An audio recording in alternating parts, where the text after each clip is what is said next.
Tanya Allah, dari mana?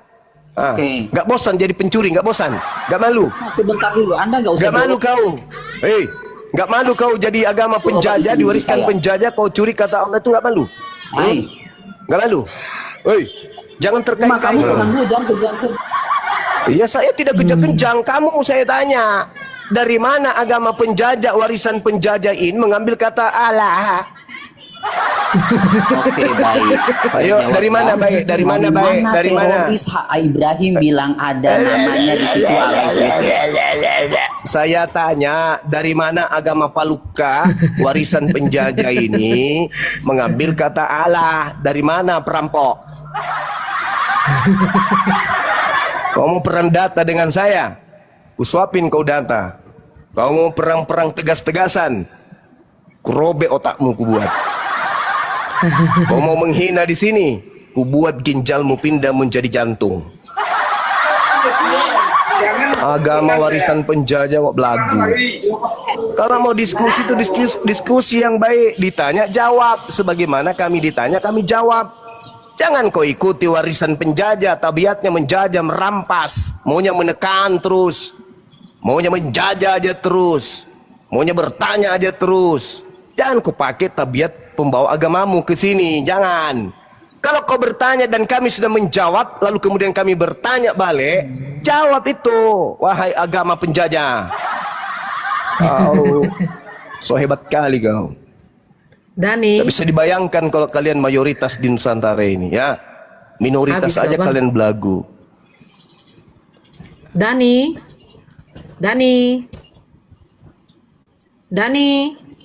Ya, oke. Ya, jangan menghina, malam. jangan menghina. Bertanya. Assalamualaikum Bang Juma. Aduh, kan udah saya bilang, Bang.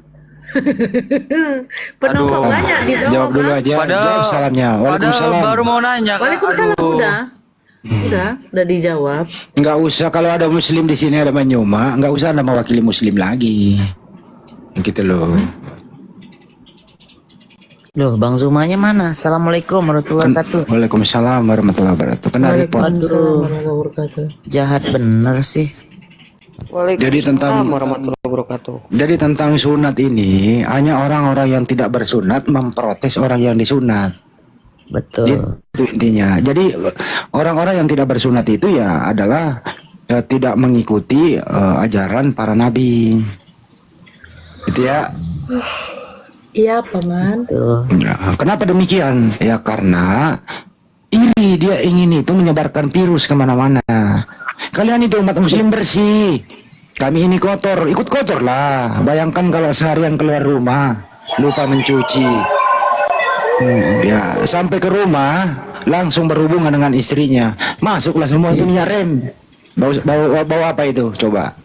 Nah, gitu. Bau minyak rem. Ya itu dia. Kalau tidak ada di dalam Al-Quran misalnya Bang Handi, tidak ada di dalam Al-Quran kemudian perintah sunat misalnya, lalu kita bersunat, perintah Tuhan mana yang kemudian kita langgar? Ada? Nggak ada. Hukum apa yang kita langgar? Ada. Nah, sebaliknya di dalam kitab Kejadian 17:14 diterangkan, orang yang membatalkan, orang yang tidak bersunat itu harus dibunuh karena telah membatalkan perjanjian kekalku, kata Tuhan di dalam kitab Kejadian 17:14. Pertanyaannya, karisteng-karisteng yang ada di Nusantara ini ikut siapa tidak bersunat? Apa jawabannya? Menghina saja, Nabi Muhammadnya dihina. Padahal kan pertanyaannya sederhana. Kalian Kristen itu ikut siapa tidak bersunat? Itu loh pertanyaannya. Jawab dong. Ya. Kalau bukan Tommy, silakan Tommy kalau mau. Saya besar. Mau tanya ke Bang Suma. Halo Bang Suma. Iya, halo juga. Assalamualaikum. Halo. Satu-satu dong. Satu-satu. Mohon maaf. Sorry, mohon maaf. Ini saya buka lagi mikrofonnya karena suami saya datang dan dia mau bertanya sesuatu kepada Bang Suma. Iya, dari sekte mana, Bu? Saya dari Islam, saya Muslim, saya membawa suami saya masuk Islam tahun 2018. Dan dia memiliki banyak pertanyaan yang terkadang saya sulit untuk menjawabnya karena saya belum memiliki ilmu yang begitu dalam tentang keislaman atau bahkan tentang kekristenan yang dulu dia pernah anut. Jadi terkadang suami saya itu bertanya tentang keimanan Islam yang aku tuh masih sulit untuk menjelaskan karena keterbatasan ilmu saya. Dan di sini suami saya mau tanya sesuatu sama Bang Zuma. Iya, silakan. Que você quer falar? Sobre a questão? Não, perguntei lá. Que sua mãe vai... Meu pai, minha família, porque todos clamam a Deus, só que aqui a pessoa aprendeu a falar de Jesus antes, né? Então, tudo que eles usam de Jesus vai cancelar? Abang Zuma katanya seperti ini, kan kedua orang tuanya masih memeluk Kristen, Kristen Protestan, dan suami aku tuh tanya, kalau aku sudah masuk, dia bertanya kalau memang yang menyembah Yesus atau karena kalau Protestan itu mengatakan Yesus itu bukan Tuhan, tapi dia itu seperti pengacaranya orang Protestan untuk berkomunikasi dengan Tuhan. Apakah orang tuanya itu kalau tidak percaya Yesus itu sebagai perantara atau pengantara mereka, doa-doa mereka itu, apakah mereka juga tidak mendapat surga di sisi Tuhan? Jadi gini, sebelum kemudian Nabi Muhammad SAW datang, diutus membawa risalah kepada seluruh umat manusia, di mana beliau diutus untuk seluruh umat manusia, maka orang di luar Yahudi yang tidak diutus Nabi kepada mereka, itu mereka hidup di zaman Patra. Apa zaman Patra itu? Zaman di mana manusia tidak didatangkan kepadanya Rasul, utusan Allah. Sedangkan Yesus itu bukan untuk saudara. Bukan. Yesus itu hanya untuk Bani Israel. Jadi di luar Bani Israel, sebelum Nabi Muhammad, ketika mereka tidak ada Nabi, tidak ada Rasul kepada mereka, mereka tidak ada aturan. Misalnya, perintah kepada Bani Israel, jangan engkau makan babi. Itu hanya berlaku kepada Bani Israel saja. Di luar Bani Israel, boleh nggak makan babi? Boleh. Memang ada larangannya makan babi bagi mereka yang di luar Israel? Tak ada. Jadi tak apa kemudian. Nah, sekarang berpermasalahannya adalah ketika Nabi Muhammad SAW itu datang, lalu kemudian orang-orang tidak menyembah kepada Allah dan tidak menerimanya sebagai Rasul, maka orang ini jatuh kepada kezaliman. Makanya di dalam Al-Quran dikatakan dengan jelas bahwasanya orang yang datang padanya Al-Quran, datang padanya Nabi Muhammad, tetapi kemudian mereka tidak beriman kepada Nabi Muhammad, maka mereka itulah orang-orang yang memperbodoh diri. Wa man azlamu mimman iftara 'ala Allahil katsiba wa huwa yud'a ilal Islam. Wallahu la yahdil qaumaz zalim. Dan siapakah yang lebih zalim daripada orang yang mengada-adakan kebohongan kepada Allah, padahal dia diajak kepada Islam. Jadi kalau ada orang yang sudah datang Islam, zamannya Islam dia hidup, tetapi dia tidak Islam, maka orang itu zalim. Ngapain dia coba berurusan dengan Yesus? Toh Yesus itu hanya untuk Bani Israel.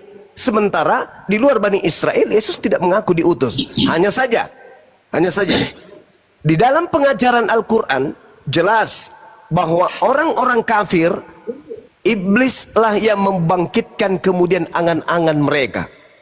Ya'iduhum wa yumannihim wa ma ya'iduhum syaitan illa gurura. Iblis yang membuat angan-angan mereka kemudian untuk menyembah atau untuk mentuhankan atau untuk mengibadahi selain daripada pencipta langit dan bumi. Nah, terkait dengan orang tuanya tadi, apakah orang tuanya berdosa ketika tidak mengikuti kemudian Yesus sebagai perantara, sebagai pengacara, sebagai layar untuk Tuhan kepada manusia? Tidak berdosa. Tetapi berdosanya adalah dia hidup di zaman Nabi Muhammad, tapi tidak beriman kepada Nabi Muhammad. ada dosa dia tidak beriman kepada Yesus. Dalam arti kata tidak mengimani ya Yesus itu sebagai utusan kepada manusia, itu tak ada dosa. Yang dosa karena dia hidup di zaman Islam tapi dia tidak berislam. Ingat, saya simpulkan. Nabi Musa alaihissalam diutus hanya untuk kaum Bani Israel. Yesus diutus hanya untuk kaum Bani Israel. Di luar Bani Israel yang tidak menerima Nabi, yang tidak ada Nabi diutus kepadanya, kepada bangsanya, tidak berdosa. Ketika tidak beriman, tidak berdosa. Karena tidak ada perintah kepada mereka untuk beriman kepada si ini dan si itu.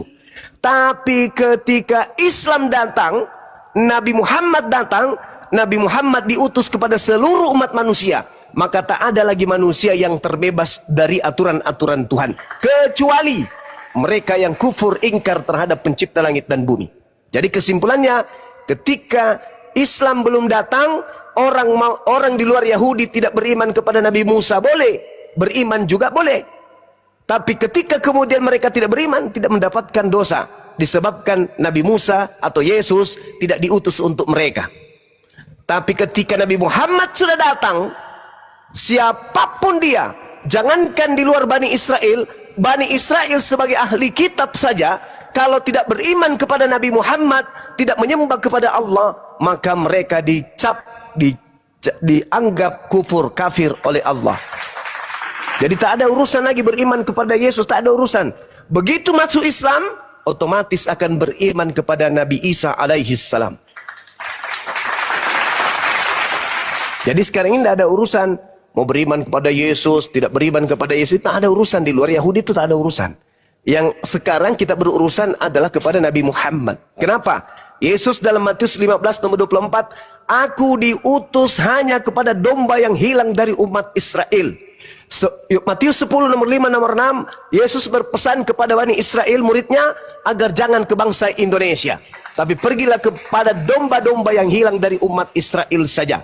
Jadi suami Anda bukan Bani Israel, tak ada hubungannya dengan Yesus. Mertua Anda bukan Bani Israel, tak ada hubungannya dengan Yesus. Yesus hanya untuk Bani Israel tok. Dan hukum Taurat hanya untuk Bani Israel tok. Tertulis di dalam kitabnya orang Yahudi, Ulangan 33 nomor 4, Mazmur 147 nomor 19 nomor 20, hukum yang datang kepada Nabi Musa dan nabi-nabi yang datang kepada Bani Israel tidak diberikan kepada bangsa Indonesia, bangsa Barat dan seterusnya, enggak. Tapi ketika Nabi Muhammad yang diutus, litubayyina linnasi, kedatangan Nabi Muhammad adalah untuk seluruh umat manusia. Nah, jadi kalau mertua Anda merasa manusia, wajib hukumnya beliau beriman kepada baginda Rasulullah Muhammad sallallahu alaihi wasallam. Demikian.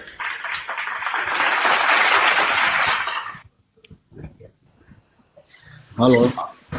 Oke, jadi kalau misalkan mereka tidak beriman kepada Nabi Muhammad, berarti tidak ada tanda keselamatan, begitu? Ya, Dengan mereka? nggak ada keselamatan. Mereka zalim. Dan kenapa saya memperhatikan di Brazil itu mayoritas adalah orang Kristen. Dan sepertinya mereka itu memaksakan sekali menjadi bagian dari orang Yahudi. Bahkan mereka sangat mendukung apa yang mereka lakukan kepada Palestina. Dan mereka itu juga seperti kayak, ini loh saya bagiannya juga dari Yahudi. Maka apa yang dilakukan Yahudi itu seperti bagian dari tubuh kita. Seperti itu. Saya pun juga bingung kalau memang Kristen itu tidak ada hubungannya dengan Yesus, karena yang saya tahu mereka juga tidak mengikuti hukum-hukum yang Yesus telah terapkan di dalam Itu dia. Perjanjian Lama. Karena yang dalam Perjanjian Baru itu menurut saya itu kayak berbanding balik begitu yang mereka kerjakan. Dan bahkan mereka mengklaim tidak, karena Yesus mati di kayu salib itu untuk menebus hukum-hukum itu. Maka kita tidak perlu lagi menjalankan apa yang diperintahkan yang di Old Testament gitu. Jadi kita sudah jaya, kita tidak perlu dibebankan oleh hukum-hukum tersebut. Makanya kita bisa makan babi, katanya ini yang itu, seperti itu. Jadi saya masih banyak grumble begitu dalam hati saya karena saya tuh berusaha untuk menyampaikan Islam, begini loh Islam begitu. Tapi mereka pun juga enggak, yang ini yang benar, yang ini yang kita percayai bahwa tidak ada jalan kepada Tuhan, kita tidak akan pernah masuk surga kalau tidak melalui Yesus. Seperti itu. Aku pun juga di sini sebagai minoritas, sebagai sendiri untuk mempertahankan iman saya sendiri, untuk melindungi agama saya itu sangat sulit, sangat sulit. Apalagi saya memiliki anak kecil, anak saya yang masih berusia 6 tahun, dia ini bersekolah dan di sini nggak ada sekolah Islam, di sini nggak ada sekolah Muslim. Saya harus menjelaskan dari nol untuk dia mengenal Islam. Itu sangat sulit bagi saya. Itu sangat sulit. Bahkan di sekolah itu kan di sini semua sekolah pasti Kristen atau Katolik, Protestan atau Katolik. Itu juga membuat hambatan bagi saya. Bagaimana saya menjelaskan? Saya bagaimana menjelaskan begitu, dan terkadang suami saya itu memberikan pertanyaan yang aduh gimana nih aku menjelaskannya nih gitu, tentang apa ibadah dia, tentang begini, karena dari kecil dia dipupuk dengan Kristen begitu, jadi sangat kuat keimanannya. Yang dulu ya, kalau sekarang dia sudah Muslim, dia sudah, tapi dia memiliki keinginan bagaimana cara menjelaskan kepada kedua orang tuanya. Memang sulit begitu. Yang saya tidak pahami ketika saya diajak debat sama mereka, ketika saya diajak berkomunikasi karena di sini seringkali terjadi kumpulan dari gereja-gereja seperti itu, kayak kesaksian Jehovah itu seminggu sekali datang ke rumah kita karena kita juga tinggal bersama dengan 3 orang dari mereka, dan itu membuat saya tuh tersudut begitu karena tidak mudah untuk menjelaskan keimanan saya. Mereka mengatakan inilah yang benar, inilah yang paling betul karena ada datanya ini, ada datanya begitu. Itu membuat saya sangat berada di pojokan hanya untuk melindungi keimanan saya saja. Iya, baik Mbak. Jadi gini, sampaikan aja kepada mereka bahwa Yesus di dalam Bible meminta kepada muridnya Bani Israel itu agar waspada kepada penyesat, di mana penyesat itu bergelar Kristus. Yesus untuk Bani Israel. Yesus berpesan kepada muridnya agar waspada kepada penyesat yang datang dengan memakai nama Yesus dan berkata, "Akulah Kristus." Berarti menurut Yesus akan muncul penyesat setelahnya mengaku-ngaku Yesus Kristus. Dan Yesus Kristus sang penyesat ini akan menyesatkan banyak orang. Itu tertulis di dalam kitab mereka Matius 24 nomor 4 dan nomor 5. Sekarang pertanyaannya, di atas muka bumi ini yang mengklaim diri mereka sebagai pengikut Kristus itu siapa? Karena Kristus Mesias itu hanya dijanjikan kepada Bani Israel saja. Sedangkan Mesias palsu itu menyesatkan banyak orang. Dalam arti kata, Mesias palsu ini akan mengaku kepada seluruh manusia bahwa dia adalah utusan untuk seluruh manusia. Tanya aja kepada mereka, apa gelar daripada penyesat yang datang setelah Yesus yang datang kepada Bani Israel? Yesus yang asli hanya untuk Bani Israel. Yesus penyesat itu mengaku untuk seluruh bangsa. Pasti berbeda antara Yesus yang datang kepada Bani Israel dan Yesus yang mengaku dirinya untuk seluruh bangsa. Dan Yesus berpesan agar waspada kepada penyesat yang bernama Yesus Kristus itu yang akan menyesatkan banyak orang. Nah, kalau ada Kristus menyesatkan banyak orang, tentu orang-orang yang disesatkan ini memiliki gelar, yaitu pengikut Kristus. Siapa pengikut Kristus? Islam atau Kristen? Sederhana bukan? Yang kedua, ada tidak di dalam Bible ajaran yang mengatakan damai sejahtera itu adalah sesat? Ada nggak di dalam Bible bahwa damai sejahtera itu menyesatkan, bahwa damai sejahtera itu tidak baik, tidak akan pernah ditemukan. Damai sejahtera dalam bahasa Arab disebut salam, dalam bahasa Ibrani disebut shalom. Yesus sendiri adalah juru selamat. Berarti kalau Yesus juru selamat, berarti dia juru salam. Salam ini adalah akar kata dari Islam. Berarti Yesus adalah juru Islam, bukan juru Kristen. Kalau mereka tidak percaya, silakan ajak ke sini, mari berdiskusi dengan Bang Suma. Ada tidak Yesus mengajarkan dirinya sebagai juru Kristen? Tidak ada. Justru Yesus mengajarkan muridnya agar menghindari Kristus palsu. Berarti menghindari Kristen.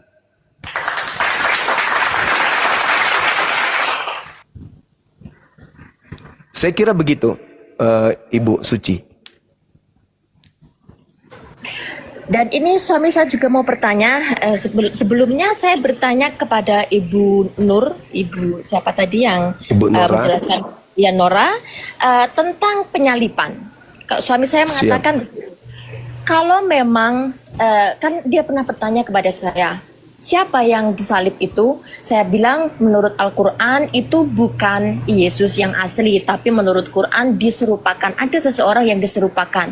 Terus suami saya tanya seperti ini, kalau memang diserupakan, bagaimana kronologinya? Karena di sana ada 3 orang yang tersalib, di tengah-tengah itu adalah Yesus, dan ada 2 orang lagi. Maka siapa yang sebenarnya di tengah-tengah itu? Orangnya siapa dan bagaimana kronologinya bisa terjadi penyaliban, bahkan ada bukti dia dibangkitkan, dia dikafani, dia dikuburkan, dan saat penangkapan hingga kebangkitannya itu bahkan sudah menemui setelah kebangkitan. Suami saya mengatakan dulunya karena dia juga dari orang yang backgroundnya sangat religius, jadi dia tahu begitu tentang Bible, dan dia itu bertanya seperti ini. Setelah dia dibangkitkan, dia menemui lagi murid-muridnya yang di pertemuannya itu, jamuan pertemuan terakhir itu, di sana juga menampakkan diri, dan dia mengatakan bahwa tangannya ada luka, kakinya pun ada luka. Kalau memang itu bukan Yesus, kenapa Yesus terluka? Itu dia yang aku tidak bisa jawab. Tolong Bang Zuma jelaskan kepada saya. Baik. Terima kasih. Baik. Sekarang gini, berbicara mengenai penyaliban, Kristen mengusung penyaliban ini bukan tanpa alasan. Kristen muncul, padahal Kristen ini bukan dari Bani Israel. Kristen tak ada hubungannya dengan penyaliban, tak ada. Sekali lagi, Kristen dengan penyaliban itu tak ada hubungannya 0,1% sekalipun. Tak ada. Tapi nanti Kristen menyibuk diri ya dengan pola penyaliban ini. Dengan judul apa? Dengan tujuan apa? Dengan tujuan bahwa dosa mereka ditebus. Mari kita lihat. 2 Tawarik 7:14.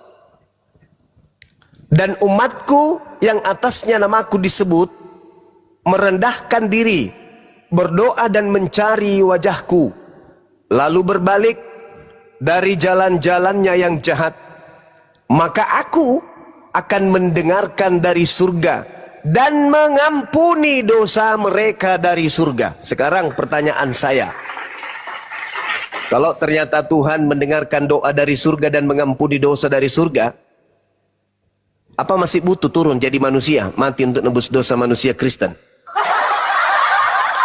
Itu dulu. Kalau ternyata Tuhan pencipta langit dan bumi itu mendengarkan doa dari surga dan mampu kemudian menghapuskan dan mengampuni dosa dari surga, apa masih butuh dia jadi manusia cupu, kucluk, turun ke bumi, lalu kemudian mati dipantek sama orang Roma dan Yunani? Apa masih bisa? Apa masih butuh yang kayak gitu-gitu? Coba Ibu jawab ini dulu. Iya, kalau saya pun percaya seperti itu. Tuhan tidak perlu turun ke bumi menjadi manusia yang memiliki banyak kelemahan, karena itu sangat tidak logik menurut saya. Bagus. Dan nah sekarang kan kepada dia, jikalau Tuhan bisa kembali ke dunia ini menjadi manusia untuk menyelamatkan manusia, kemungkinan besar kayak orang India, ada Tuhan yang berbentuk wajah ada Tuhan yang berbentuk ular. Mungkinkah Tuhan akan menyelamatkan gajah? Mungkinkah Tuhan akan menyelamatkan ular? Yang seperti itu. Dan saya mulai berpikir, mungkinkah, kan Tuhan itu maha kuasa, dia bisa berbuat, tapi itu bukankah menurunkan tahtanya dia sebagai Tuhan, kuasanya sebagai Tuhan? Tuhan tidak perlu melakukan itu. Kalaupun dia berkuasa seperti orang yang membuat komputer, orang yang membuat komputer tahu kelemahan komputer, maka dia tidak akan pernah turun menjadi salah satu elemen yang ada di dalam komputer. Dia tahu cara how to solve it. If you have a problem, he know how to solve it. So aku mengatakan kepada dia, Tuhan tahu kalau kita punya masalah sebelum Tuhan menciptakan manusia, Tuhan pasti tahu bagaimana cara menyelesaikan masalah yang ada di dalam diri manusia. Tuhan tidak perlu menjadi manusia atau menjadi yang selemah ini, yang sejijik ini sebagai manusia. Saya katakan itu kepada suami. Dan dia pun masih, karena dia adalah orang yang sangat logik juga, jadi dia sangat menangkap itu dengan cepat. Tapi terkadang ada juga yang mengatakan seperti ini.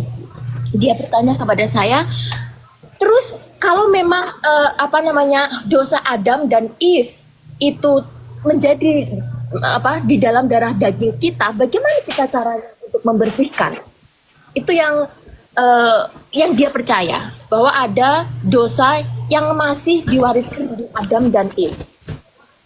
Itu yang saya masih kurang paham untuk menjelaskan kepada dia. Tolong Bang Zuma menjelaskan kepada saya. Terima kasih. Iya. Jadi tidak ada dalil di dalam kitabnya orang Yahudi sebagai pemegang kitab kalau Adam alaihissalam itu mewariskan dosa. Itu nggak ada. Tidak ada. Satu data pun tak ada. Selain di kitabnya orang Kristen.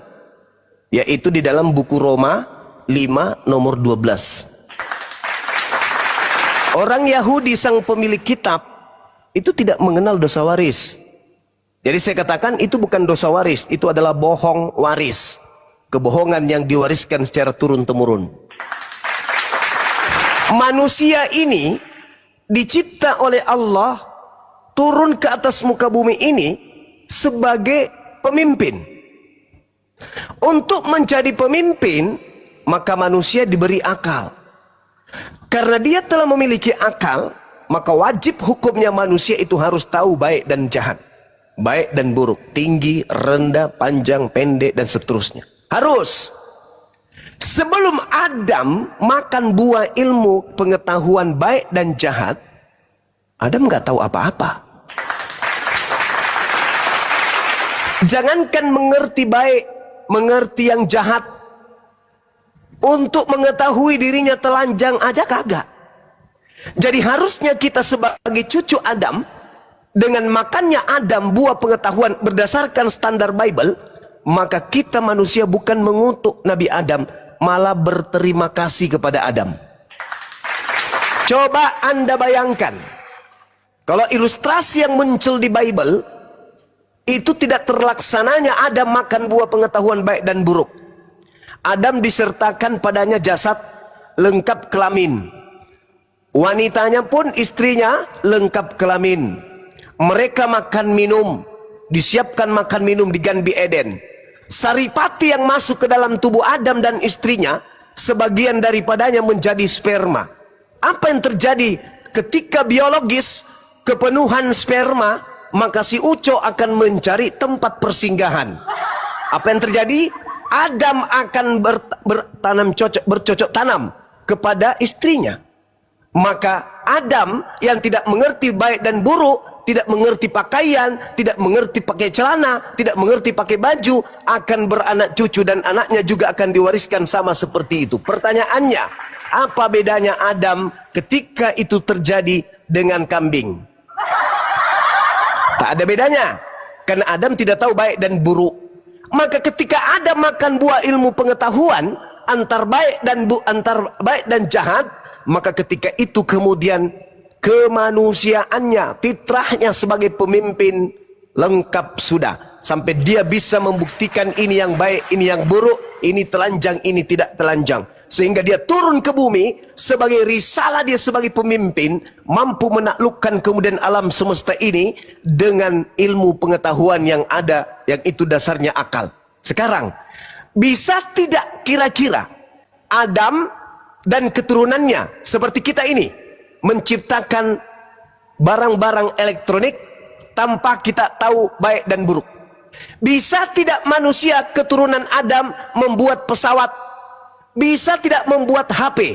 Bisa tidak menciptakan TikTok? Bisa tidak membuat komputer? Bisa nggak? Boro-boro menciptakan itu semua, mengetahui dirinya telanjang aja kagak.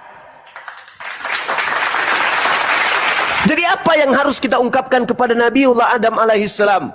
Ucapan terima kasih kepada beliau. Andai saja Adam tidak makan buah pengetahuan jahat, baik dan jahat, maka manusia tidak akan tahu bagaimana caranya beradab, bagaimana caranya bernorma, bagaimana caranya beradab. Nggak ada yang tahu itu. Kenapa? Karena tidak tahu baik dan buruk. Bicara aja kagak. Mungkin andai Adam itu tidak makan buah dan buruk, baik dan buruk, kalau kita berbicara mungkinnya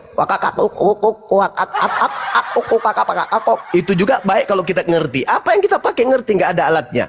Jadi ketika Adam diperintahkan jangan makan buah ilmu pengetahuan baik dan jahat, dia seibarat bayi yang tidak mengerti perintah itu. Seorang bayi diperintahkan jangan sampai kamu bergeser ke tempat tidur ya nduk. Kalau kamu bergeser nanti kamu jatuh. Ngerti enggak si bayi? Ya enggak. Kalau dia jatuh salah enggak si bayi? Ya enggak. Karena dia enggak tahu. Ternyata kalau di pinggir kasur jatuh, tempat tidur jatuh, larinya ke bawah, kepala kena lantai sakit. Taunya dia cuma nangis.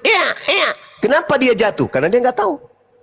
Walaupun beribu perintah diperintahkan kepada bayi, jangan gini ya nak, jangan gini ya nak, tetap saja anak bayi ini tidak akan paham. Dan kalau anak bayi ini jatuh, siapa yang salah? Dia, si bayi yang tidak mendengarkan perintah, atau yang memerintahkan ini yang bahlul? Sudah tahu bayi diperintahkan aturan-aturan seperti itu. Itu menandakan bahwa ada salah konsep di situ. Ada yang salah setting di sana. Entah pemahamannya atau kitabnya. Jadi tidak ada yang salah ketika Adam diperintahkan jangan kau makan buah ilmu pengetahuan baik dan buruk. Lantas kemudian Adam memakannya. Apakah salah? Tidak. Kenapa? Dia belum tahu. Baik dan buruk itu dia belum tahu. Maka ketika kemudian dia makan, salah nggak dia? Tidak. Makanya tidak mewariskan dosa waris. Di dalam Al-Quran diterangkan, fatalaqqa Adamu min rabbihi kalimatin fataba alaih innahu huwat tawwabur rahim. Ketika Adam kemudian tergelincir makan buah ilmu pengetahuan, Adam kemudian bertaubat kepada Allah, lalu Allah menerima taubatnya. Apakah kemudian Adam mewariskan dosa? Tidak. Kalau Adam tidak mewariskan dosa, lalu apa yang ditebus di atas tiang salib? Apa yang ditebus? Utang jengkol 1 karung di pasar yang ditebus. Gak ada itu, gak ada. Itu bullshit. Itu ajaran murni dari Romawi, bukan ajaran para nabi. 2 Tawarik 7 nomor 14. Tak ada kemudian Tuhan datang menjelma menjadi bayi, lalu kemudian mati dibunuh oleh ciptaannya sendiri. Itu kucluk. Itu mustahil bagi orang yang berakal. Demikian. Dan juga masih tentang ini Kristen, di suami aku mengatakan seperti ini. Kalau memang iblis itu dulunya adalah malaikat, bukankah malaikat dan iblis itu diciptakan dari elemen yang berbeda? Kalau Islam kan bukankah malaikat dari cahaya dan iblis dari api? Tapi di Kristen itu katanya ada cerita yang seperti iblisnya dulunya adalah seorang malaikat yang baik dan akhirnya turun di dunia ini. Bahkan suami saya mengatakan ada malaikat yang menjadi iblis dan memiliki keturunan dari manusia seperti itu. Apakah itu ada benar adanya atau bagaimana perbedaan antara malaikat dan iblis ini? Apakah malaikat itu punya juga keinginan seperti iblis, punya kehasrat atau punya nafsu seperti itu, seperti iblis, karena mereka sama-sama dari surga yang dulunya juga diberi kekuatan atau diberi sebuah power begitu dari Tuhan? Bang Juma tolong jelaskan. Iya. Jadi ketika kemudian diciptakan HP, tapi tidak ada sinyal, maka HP hanya sebuah benda yang tak ada artinya. Tugasnya hanya menemani manusia sebagai gaya-gayaan, mungkin hanya dipakai untuk kalkulator, untuk foto dan seterusnya. Tapi ketika menyusul ciptaan baru bernama sinyal, barulah HP kemudian bisa menyatakan dirinya sebagai benda yang memiliki fungsi yang sangat luar biasa. Begitulah iblis. Begitulah makhluk yang dicipta dari api. Sebelum Adam dicipta, dia anteng-anteng saja. Tidak ada saingan, tidak ada perintah di sana. Maka ketika Allah menyatakan iskala rabbuka lil malaikati inni khaliqun basharan min tin, ingatlah ketika Allah berfirman kepada para malaikat, sesungguhnya aku akan menciptakan manusia dari tanah. Fa idza sawaituhu wa nafakhtu fihi min ruhi faqa'u lahu sajidin. Kemudian apabila aku sempurnakan kejadiannya, Adam aku ciptakan kemudian, maka tunduklah kamu semuanya bersujud. Tunduklah kamu semuanya bersujud, termasuk makhluk yang dari api. Siapa itu? Iblis. Tunduklah kamu semuanya. Itu perintahnya. Jadi kalau ada yang mengatakan, mana perintahnya kepada iblis? Kok nggak ada? Ada. Al-Quran surah Sad ayat 72. Fa iza sawaituhu wa nafakhtu fihi min ruhi faka'u lahu sajidin. Kemudian apabila aku telah sempurnakan kejadiannya dan aku tiupkan rohku kepada Adam alaihissalam, maka hei kalian, tunduklah kamu dengan bersujud kepadanya. Itu perintah Allah. Itu perintah Allah. Kemudian maka fasajadal malaikatu kulluhum ajma'un, lalu para malaikat itu kemudian bersujud semuanya illa iblis. Terjaringlah di situ mana yang kemudian memiliki sifat sombong, mana yang tidak. Di antara makhluk-makhluk yang Allah ciptakan, maka terjaringlah yang disebut Azazil, yang tadinya makhluk yang suci, yang tugasnya hanya beribadah menyembah kepada Allah. HP tugasnya anteng-anteng saja. Tapi ketika kemudian ada sinyal, barulah HP itu menolak dengan gengsinya panggilan dari orang lain. Maka diperintah sujud.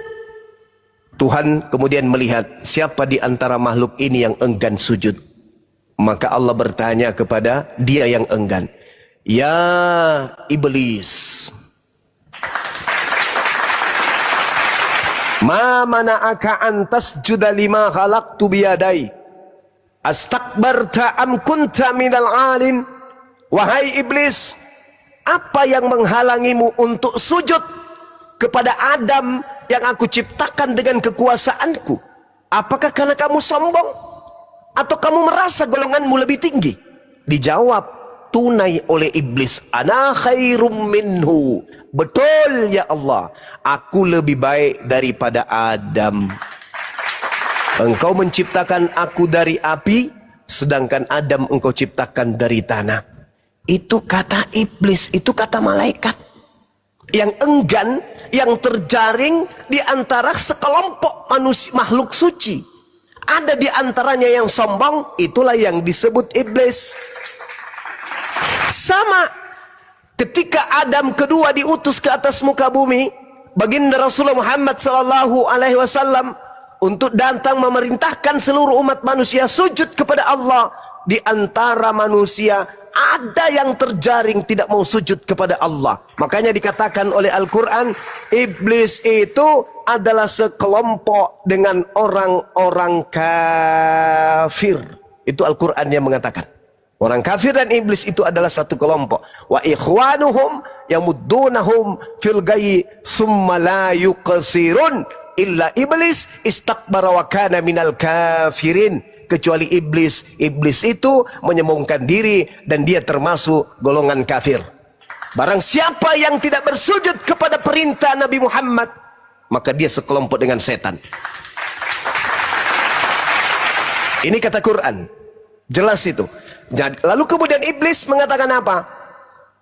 Ketika diperintahkan oleh Allah keluar, fakhruj minha, keluar kamu dari surgaku ini. Fa innaka rajim, sesungguhnya kamu adalah termasuk makhluk yang terkutuk. Wa inna alaika la'nati ila yaumil din, dan engkau kena kutukku, aku mengutukmu, kutukanku atasmu sampai hari pembalasan. Lalu apa kata iblis? Apa kata iblis?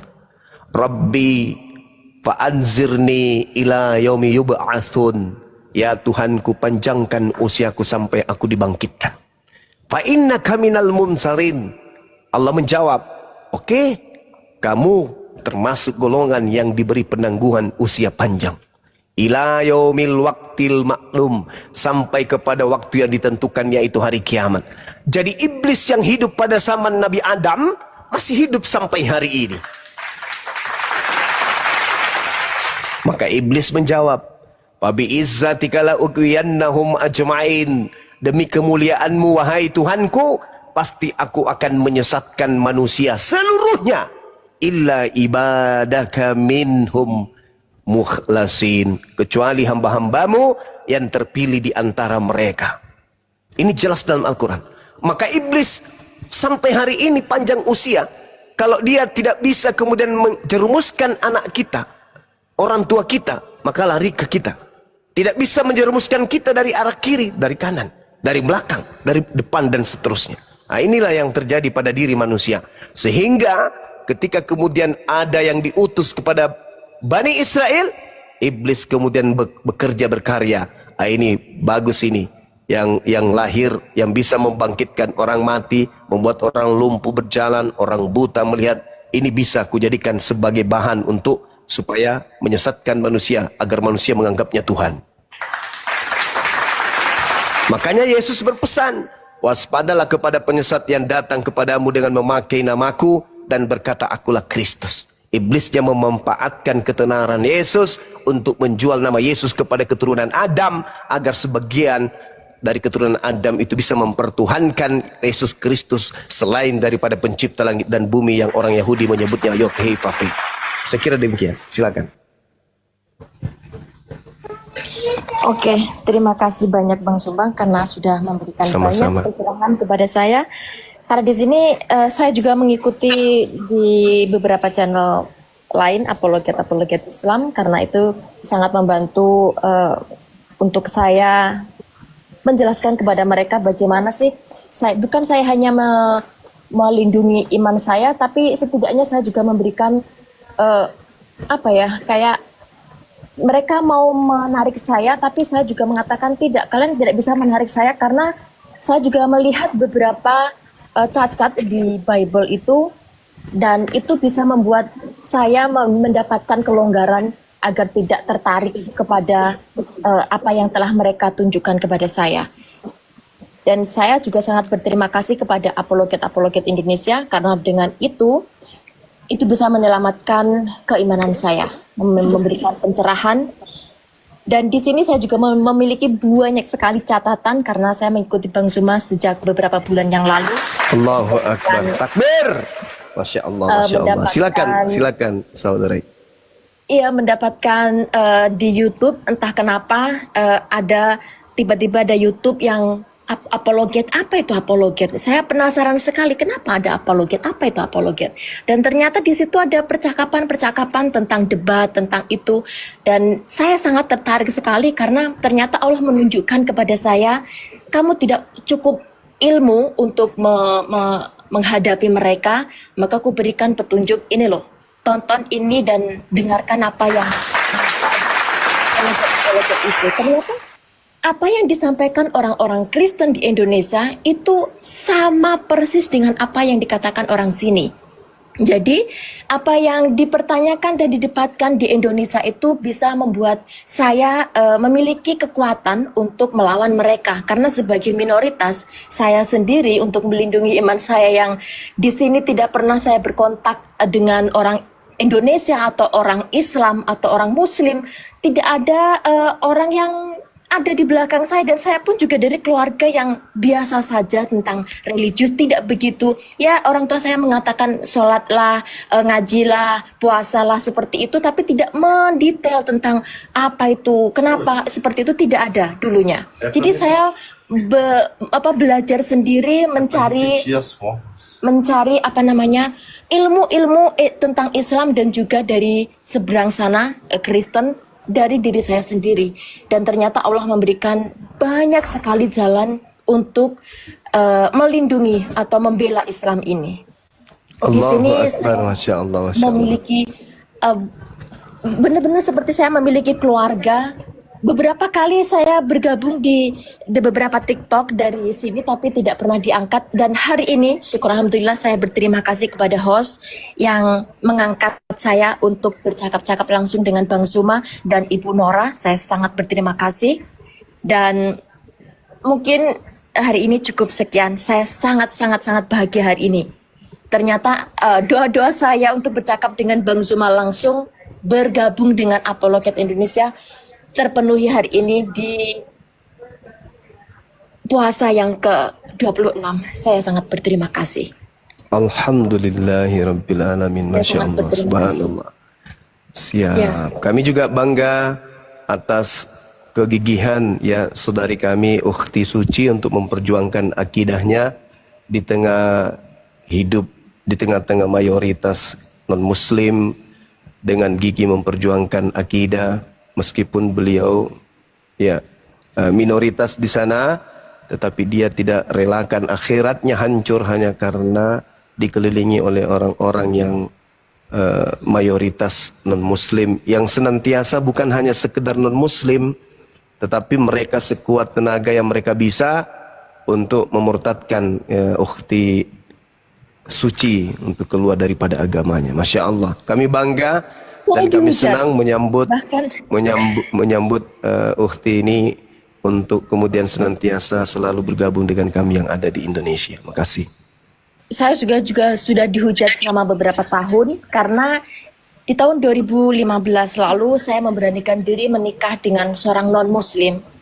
Dan saya menikah itu karena saya melihat suami saya itu orangnya sangat penasaran, dan dia ini orangnya sangat logik sekali. Jadi setiap kali saya menjelaskan tentang Islam, dia itu sangat tertarik. Dan dia senantiasa mendengarkan perkataan saya. Hingga akhirnya selama 3 tahun saya menikah, akhirnya suami saya mengambil langkah untuk menjadi seorang Islam. Dan alhamdulillah hingga hari ini dia juga masih berpegang teguh dan masih sangat bahkan semakin percaya bahwa Islam itu adalah jalan yang benar. Dan hujatan-hujatan itu sudah saya terima selama beberapa tahun karena saya mengambil langkah sebagai seorang muslim yang menikah dengan non-muslim kala itu. Tapi setelah suami saya masuk ke dalam Islam, saya menikah secara agama pula. Yang pertama dulunya saya menikah hanya dengan catatan sipil. Tapi setelah suami saya masuk ke dalam Islam, saya menikah secara agama pula. Alhamdulillah. Ya, mungkin di sini saya mengeluarkan unek-unek saya, Bang Zuma. Terima kasih banyak. Iya, nggak apa-apa, Dan Uti. ini sedikit lega karena saya juga tidak punya keberanian untuk mengungkapkan apa yang selama ini saya rasakan, hidup sebagai minoritas, jauh dari orang tua, jadi keluarga itu.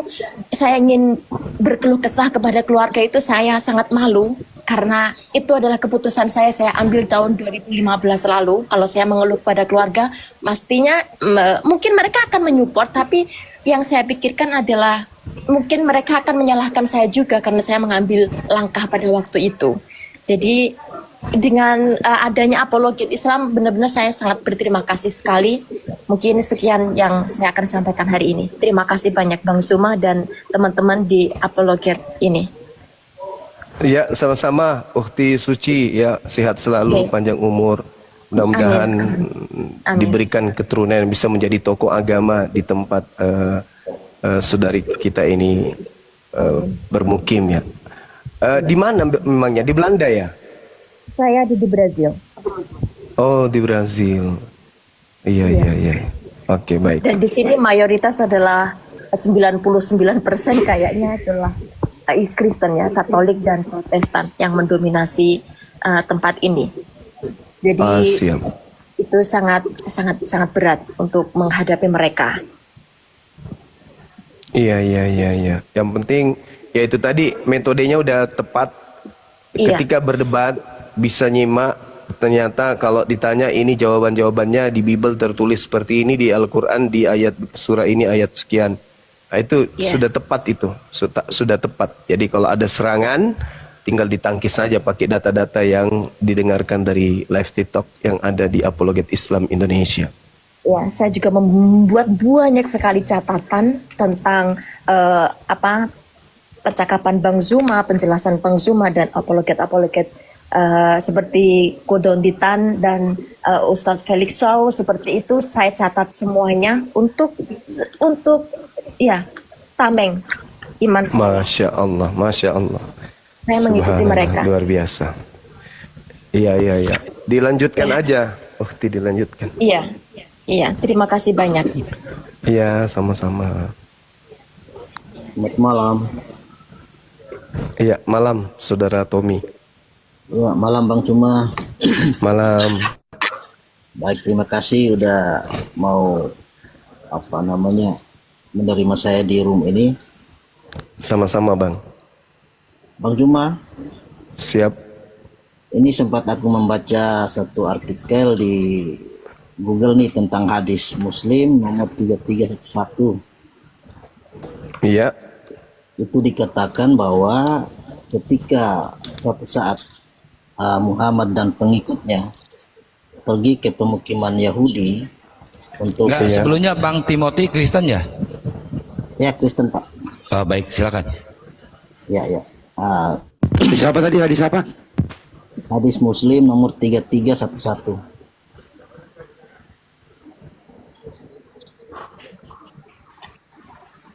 Di situ diceritakan bahwa suatu ketika Muhammad dan beberapa pengikutnya pergi ke pemukiman Yahudi untuk menyerukan kepada orang Yahudi di sana untuk memeluk Islam. Nah, di dalam beberapa pembicaraan di terakhirnya Muhammad mengatakan bahwa ketahuilah sesungguhnya bumi ini kepunyaan Allah dan Rasulnya. Makanya itu apakah ada dalil atau wahyu sebelumnya sehingga Muhammad bisa mengatakan hal seperti ini, Bang Juma? Mohon dijelaskan, Bang Juma. Iya, surah Al-Fatihah itu jelas itu, Bang. Alhamdulillahirabbil alamin. Segala puji bagi Allah, Tuhan semesta alam. Jadi Allah dalam hal ini adalah pemilik alam semesta ini. Jadi tidak ada yang salah dengan hadis yang Anda bawa. Bagaimana kemudian di dalam perkataan itu bukan saja bumi ini kepunyaan Allah, tetapi kepunyaan juga Rasulnya. Itu gimana? Artinya bahwa apakah secara tidak langsung bahwa itu ada penyetaraan dalam hal kepemilikan bumi ini? Oh enggak, tidak. Baginda Rasulullah Muhammad SAW ketika membawa hadits ini mengucapkan 3 kali kalimat tersebut. Ketahuilah sesungguhnya bumi ini kepunyaan Allah dan Rasulnya.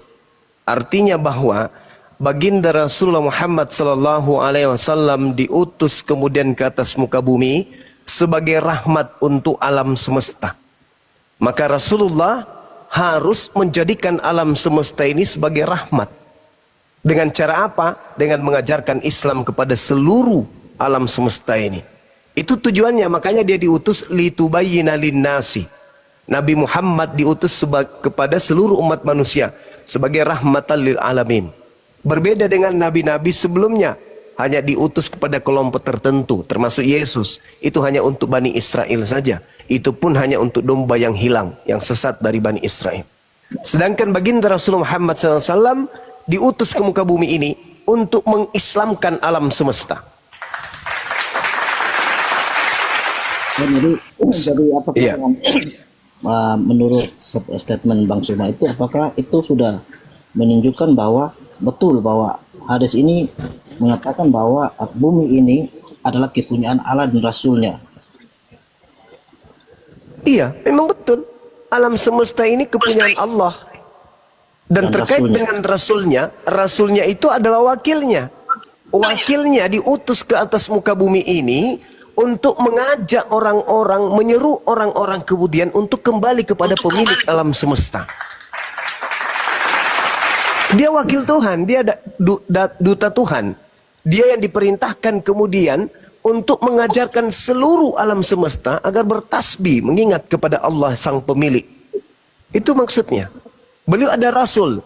Rasulullah artinya rasul utusan Allah, maksudnya wakil, duta. Dia duta pencipta langit dan bumi. Kalau Yesus duta pencipta langit dan bumi kepada sekelompok manusia bernama Bani Israel saja. Kalau Rasulullah, dia adalah duta untuk alam semesta ini. Dia utusan Tuhan untuk seluruh alam semesta. Yesus hanya untuk bagian Israel saja. Begitu juga Nabi Musa. Tapi kalau baginda Rasulullah, dia diutus untuk alam semesta ini. Maka Allah pemilik alam semesta mengutus Rasulnya sebagai wakilnya untuk mengajak alam semesta bertasbih, mengingat, menyeru, sujud hanya kepada dia sang pemilik alam semesta. Itu maksudnya. Oke, berikutnya Bang Suma bisa kita pertanyaan lagi. Ini terkait artikel juga tentang apa namanya jasa VOC ya, dalam hal ini Belanda terhadap penyebaran Islam di Indonesia. Gimana Bang? Gimana? Saya membaca artikel tentang apa namanya pengislaman oleh VOC, maksudnya bahwa penyebaran Islam di Indonesia itu juga ada jasanya VOC. Itu menurut sumbernya dari nu.or.id. Itu mengatakan bahwa dalam abad sejarah Belambangan, VOC bahkan menjadi pihak yang paling berjasa dalam penyebaran Islam. Ini maksudnya gimana? Apakah ini suatu statement dari saja atau ini benar terjadi seperti itu? Memang faktanya seperti itu. Iya, jadi sejarah juga menorehkan hal itu. Di abad ke-17, abad ke-18, bagaimana VOC berhasil menguasai kemudian Jakarta, kalau dulu disebut Batavia. Jadi VOC dalam hal ini Belanda menguasai Jakarta dan beberapa wilayah Nusantara lainnya. Nah, di luar daerah-daerah yang dikuasai oleh Belanda, yaitu kerajaan-kerajaan yang kemudian bernuansa Islam, itu masih berdiri sebagai kerajaan yang berdaulat, berbentuk negara. Di situ ada presidennya, di situ ada rajanya dan seterusnya. Dan kerajaan-kerajaan Islam ini itu memegang kendali atas pangkalan atau rute-rute perdagangan yang ada, termasuk yang dimanfaatkan oleh VOC. Nah, kemudian terjadi persaingan, perebutan kekuasaan, sehingga VOC mengambil kemudian kesempatan untuk menjadikan VOC ini sebagai sebuah kekuatan yang berhasil memaksakan perjanjian terhadap raja-raja yang ada di Nusantara ini. Tujuannya apa? Agar VOC mendapatkan kemudian kesempatan untuk masuk mengurus urusan-urusan kerajaan mereka. Nah, tujuannya apa? VOC ini agar terjadi urusan internal kerajaan-kerajaan yang ada di Nusantara. VOC dalam hal ini memiliki misi akhir, yaitu memecah belah kekuasaan kerajaan-kerajaan pribumi. Itu tujuannya. Jadi apapun VOC lakukan, termasuk intervensi nantinya, itu muncul setelah VOC ini berada atau menguasai atau duduk di kerajaan Banten misalnya. Jadi karena kerajaan Banten identik dengan kerajaan Islam, maka Belanda masuk ya mencari-cari jati diri, mencari kemudian seakan-akan dia itu baik, seakan-akan dia memfasilitasi kemudian bahwa keyakinan yang ada yaitu Islam itu betul-betul harus kemudian mencapai tujuannya, yaitu siapa yang berada di dalam kekuasaan kerajaan harus mengikuti agama yang mayoritas dianut oleh kerajaan. Itu didukung oleh VOC untuk meminimalisir kemudian adanya perlawanan dari kerajaan tersebut. Nah, itu yang terjadi. Jadi bukan dia ikut memiliki misi bahwa harus Islam semuanya, enggak. Itu hanya dimanfaatkan supaya mereka bisa mengintervensi kemudian kerajaan yang ada. Pandai dia. Itu yang terjadi. Dan itu memang sejarahnya seperti itu. Berarti secara tidak langsung juga kan sudah ikut ya. Seperti itu, Bang. Jadi Belanda ini misalnya Iya, walaupun iya. tujuannya mungkin Gimana? artinya walaupun seperti itu, artinya secara tidak langsung VOC juga kan sudah berjasa menyebarkan Islam. Artinya walaupun tujuannya memecah belah, artinya mengkelompokkan. Oh tidak, Islam sudah ada, Islam sudah ada. Islam itu sudah menyebar, kerajaan sudah berbentuk, kerajaan-kerajaan Islam. Jadi dia masuk ikut mewarnai kemudian keadaan kerajaan. Contoh yang tadi saya katakan, kerajaan Banten, kerajaan Mataram, semua kerajaan-kerajaan ini diintervensi kemudian oleh VOC dengan jalan masuk ke dalam mereka, mendekati sultan-sultan, kerajaan-kerajaan, kesultanan yang ada. Untuk apa? Untuk kemudian mereka mendapatkan posisi di kesultanan atau pada kerajaan tersebut. Tujuannya apa? Supaya mereka leluasa kemudian melakukan aksi yang menjadi visi misi mereka. Dia meminimalisir musuh sehingga dia masuk ke dalam, berpura-pura menyamar-nyamar sebagai pendukung kesultanan, padahal ujung-ujungnya adalah untuk adu domba dengan kerajaan-kerajaan yang lain. Dan Belanda itu memang cerdik dia. Gitu, Bang. Soalnya di dalam statement ini juga kan Islam juga dikatakan bahwa diperalat oleh VOC untuk menggempur Katolik, yaitu rivalnya agama yang dibawa oleh rivalnya Portugis gitu loh. Nah itu dia, makanya aku bilang, Bang, jadi dia masuk ke dalamnya itu untuk merusak. Dia memanfaatkan situasi keadaan, karena kenapa? Nusantara ini masih berbentuk kerajaan-kerajaan, bukan berbentuk Republik Indonesia, belum. Jadi antara kerajaan satu dengan kerajaan yang lain, Belanda VOC dalam hal ini ingin kuasai kerajaan demi kerajaan dengan masuk ke dalam menyamar sebagai pendukung, padahal tujuannya untuk ngadu domba. Itu fakta. Bagaimana dia mengintervensi VOC di Sumatera, mengintervensi kemudian yang ada di sana. Islam, kerajaan Islam di sana, kerajaan Banjar, kemudian kerajaan Ternate dan Tidore. Masuk Belanda itu. Berpura-pura kemudian, sama seperti cara Paulus. Bagaimana Paulus di dalam Korintus menyatakan dirinya, ya 1 Korintus 9 nomor 20-21, berpura-pura dia. Kepada orang Yahudi, dia berpura-pura Yahudi. Pada orang Roma, berpura-pura Roma. Kepada taat kepada Taurat, berpura-pura taat Taurat. Itu cara-cara yang diadakan kemudian oleh VOC yang meniru kemudian cara Paulus menundukkan kemudian musuhnya. Gitu, Bang.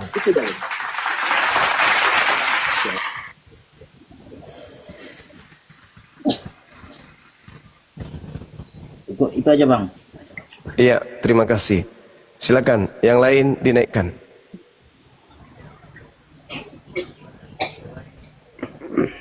Kalau Tommy ini, Tom. Iya. Lu kalau beragama Kristen, Tom, dari mana kok bisa beragama Kristen? Ya dari lahir. Dia maksudnya Iya tahu. Terus dari berarti ibu bapakmu Kristen ya? Iya. Kakek nenekmu seterusnya itu berarti nyambung ke Belanda dong? Ya kalau nyambung maksudnya nyambungnya dalam hal? Ya Belanda kan bawa Kristen, kamu Kristen berarti nyambung. Ya kalau ajaran yang baik ya kenapa enggak boleh? Oh, Kristen ajaran baik ya. Memang ajaran baik. Baiknya di mana? Bagaimanapun tentang maksudnya kayak maksud lain daripada penjajah itu kan kita tidak mengambil contoh dari situ, tapi kan kita mengambil hal baik seperti agama yang dibawa itu. Yang baiknya mana? Ajaran yang dibawa Belanda itu baiknya yang mana? Ya baiknya seperti agama yang kita sekarang. Memang ada baiknya cuma yang dibawa Belanda. Lanjut deh, aku bakal lagu. Seperti ajaran-ajaran yang dari dari murid-murid Yesus sampai dengan ini dia di Indonesia ini.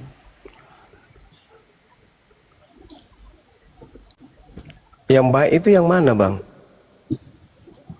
Kalau yang baik ya seperti ya ajaran Yesus tentang kasih apa segala macam itu. Bagaimana ceritanya? Menjajah kok kasih, gimana itu? Bukan, maksudnya bahwa implementasi itu kan namanya hak setiap orang, dia mau mengimplementasinya dalam kehidupannya atau tidak, itu kan masing-masing orang gitu loh. Nggak semua harus dipaksa. Ya, maksudnya kasih yang dibawa Belanda itu yang mana? Kasih apa? Kasih pembunuhan, kasih anak jadi yatim, kasih ibu-ibu jadi janda gitu.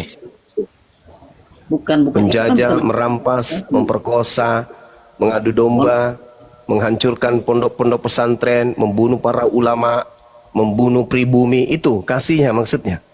Artinya bahwa memang Belanda membawa agama Kristen, tapi perbuatan-perbuatannya menjajah, menghancurkan, membunuh atau segala macam kan bukan implementasi daripada agama yang dia bawa gitu loh. Ya, lalu bagaimana dia mengajarkan kasih kalau tugasnya kerjanya membunuh, merampas, merampok? Ya mengajarkan kasihnya di mana? Iya, misionaris yang kemudian kerjasama dengan Belanda. Iya, saya ngerti. Maksudnya gini, yang mau diperbudak oleh Belanda dikristenkan, yang tidak mau diperbudak dibunuh, kan gitu. Yang mengkristenkan, yang mengkristenkan para budak misionaris, ya toh, karena tidak mungkin dikristenkan yang melakukan perlawanan, tidak mungkin satu tempat ibadah orang yang melawan dengan Belanda. Yang dikristenkan misionaris adalah para budak-budak penjajah. Gini bang, artinya bahwa bukan saja budak-budak yang dijajah atau apa, mau Kristen, mau Islam, mau apa. Ya budak lah, karena tidak mungkin Belanda yang bertani. Gak mungkin Belanda yang jadi peternak, gak mungkin Belanda yang kemudian jadi pelaut, nelayan cari ikan untuk penjajah. Yang menjadi nelayannya Belanda, yang menjadi tukang cucinya Belanda, pemuas seksnya Belanda, karena mereka prajurit Belanda itu tidak bawa istri, maka yang menjadi korban pribumi. Nah, pribumi yang mau tunduk di bawah kaki penjajah itulah yang dikristenkan oleh penjajah, paluka. Tapi mereka seperti kami ini punya kakek buyut, pejuang-pejuang yang kemudian ditorehkan catatan emas namanya oleh negara, itu tidak bisa dihantam oleh Belanda dan tidak mungkin kemudian dikristenkan oleh misionaris mereka. Yang dikristenkan itu adalah pemuas nafsu, tukang cuci piring, tukang cuci celana dalamnya Belanda, yang semer sepatunya Belanda, yang bersihkan gerejanya Belanda, yang cuci giginya Belanda, yang cebokin Belanda, itu yang dikristenkan oleh misionaris. Paham? Sampai sini paham? Kalau kami keturunan pejuang nggak mungkin. Tidak mungkin keturunan pejuang, nggak mungkin kami mau, nggak mungkin. Yang menjadi pengikutnya itu yang lap-lap pantatnya Belanda, itu yang Kristen, yang ikut dari agama penjajah, yang jadi hantaman misionaris, gitu bang. Tidak ada. Kalau pejuang nggak mungkin. Cobalah suruh datang misionaris ke pejuang, kalau tidak dicabut giginya satu-satu. Yang dikristenkan oleh para misionaris itu adalah budak-budak penjajah. Makanya keturunannya mental-mental budak. Mental budak itu gimana kawan? Kalau dia minoritas datang sopan sama kita tuh, itu budak itu begitu. Kalau dia ke majikan, iya pak, iya, itu di depan majikan. Tapi kalau di belakang majikan kurang ajar, sontoloyo. Itu mental penjajah itu gitu tuh. Udah dikasih tempat, udah dikasih ruang baik-baik, kerjanya cuma merusak, kerjanya hanya nyerang-nyerang.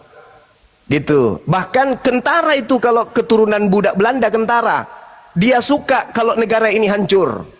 Dia suka kalau negara ini ada intimidasi dari barat. Oh, suka kali dia. Itu